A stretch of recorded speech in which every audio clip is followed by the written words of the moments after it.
So in the book, you draw parallels between the human mind and real estate, emphasizing human ownership. Yep. So how can this concept be practically applied to our audience, retired athletes, business leaders, so that are listening today, Andrew? Yeah.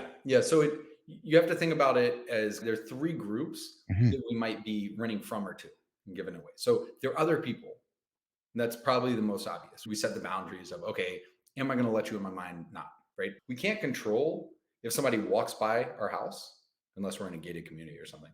But we get to decide, do we open the door and let them come sit on our couch and start eating French fries in our house? Like we know those boundaries. We need to start exercising that same kind of conscious thought process with other people. Okay, am I going to give you the space in my mind or not? So one is other people. The other's events and circumstances outside of our control, right? There's this line of, at a certain point in my life, I realized I could be the kind of person who complains about the weather or not that kind of person. And when you hear it that way, who would ever choose to be the kind of person that complains about the weather? I think what that comes with, so I probably got a couple of years on you, I'm suspecting. My whole audience knows I'm the old guy, I'm the old 51-year-old, but that comes with age. I'm telling you, I find as age goes on, you actually don't really care about a lot of things that I cared about when I was 41, 31, 21. I cared about the weather when I was 21. Now I know, okay, it's November. I live in Winnipeg. I got to put a jacket on today. And in December, I got to put a little warmer one on. In January, a little bit warmer. And then in June, I don't wear one. Like, I don't care. Yeah. You can change the location, or you choose the location and you say, okay, this is what it is. Let me deal with it. If it's raining, okay, that's water. I'm going to take a shower and go for something. Like, I'm not worried about the water coming from the sky. I'll be okay. Yes. So the events and circumstances, and it could be something as mundane as the weather. It could be COVID and wars. Like, what are the things that we can control in that situation versus not? And how much of our mind do we want to be giving to things that aren't in our control there? I love that you just said events and circumstances, because there's something hanging in my head right now, Andrew, which is we're not having this conversation right now. You're not writing the book if you don't get injured. Like, really, like that injury caused you to consider and act. Circumstance and event. You're like, okay, I'm injured. What am I going to do now? Oh, my head's going crazy. I got to write something. Like, just go back to that moment, Andrew. Like, none of this is happening without that injury. Yeah, I think, and COVID, right? So it's a certain thing, whether it's COVID, it's an injury, could be midlife crisis, right? Of you see how these events and circumstances impact some people, and it's a downward spiral. Oh, they put on this amount of weight. They did this. And then you see other people like, oh my God, COVID, I've never been in better shape in my life, because they use it as this, wait, I'm at home now. I don't have to commute. Can I take that time? And I put that in the gym and I work the same amount of time, right? There's so many directions we can take it if we change those stories we tell about the events and circumstances of what is in my control here, what is not. Okay, it's not in my control that this gym is closed. Or like with my injury, right? 4 years ago, blew out my knee, did the other knee this year. And the story could be, oh my God, I can't swim. I'm a swimmer. I can't get in. I can't go do squats. I can't do deadlifts. Like, I had this knee surgery. But the story was, but I'm a guy who moves every day. And I have all these bands and I have this. And so I did out 60 to 90 minutes of movement every single day, right? I'm like, I'm not going to lose anything because I'm not painting myself into this one story. It's broadening of who am I? What is this label? So the events and circumstances can be used as an impetus for growth, an opportunity, or an excuse for regression. And we get to decide.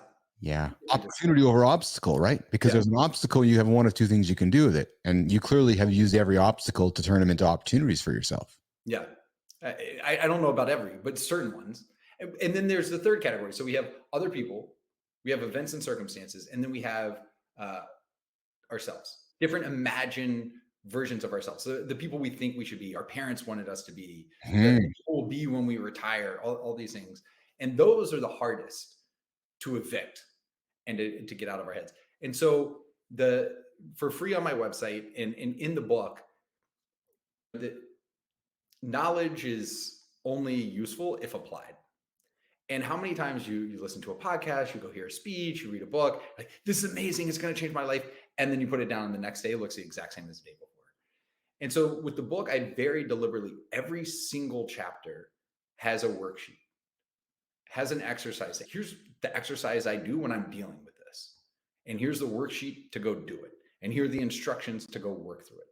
And pulled that out and just as a free download said, hey, if you don't want to even deal with reading the whole book, here are all the insights in the worksheet.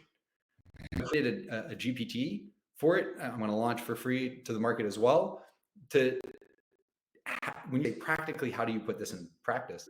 Here it is. Here's how you go do it, depending on what you're dealing with.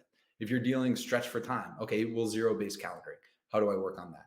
If you're feeling undervalued, okay, let me go do a price check on what my value is. How can I invest in that? How can I change that? If you're feeling like I'm perpetually living in the future of, oh, I can't wait till X happens. Okay, well then let's back out of that. What are you running to in X? What is it specifically? You say, okay, it's retirement. Okay, what are you specifically trying to get to there? Oh, I want more time with my family. I want X, Y, and Z. Okay, great. What can you do today to get more of that? Why do you need to wait for the future to start building that? Don't put a label, define the specific characteristics you're trying to achieve. And how do you start building your life around that? If you're running from something, I'm running from my job. I'm running from this. Okay, what specifically are you running from? Oh, this Wednesday meeting that I have, this one person who's in there, just always I feel trained. Like, okay, it's not your whole job. Maybe you feel great the other days. Maybe you enjoy the work you're actually doing. It's that interaction. What can you do to start changing how that interaction impacts you? Could you go have a conversation with that person? Could you stop attending that meeting? What is it that goes into it? But being able to take that control today, as opposed to always kicking it off to the future, because unless you know what you want that future to be, it's just this pie in the sky dream. And most of the time you get there and it didn't solve anything because you didn't understand what you were actually running to. You never thought it through. You just had this label.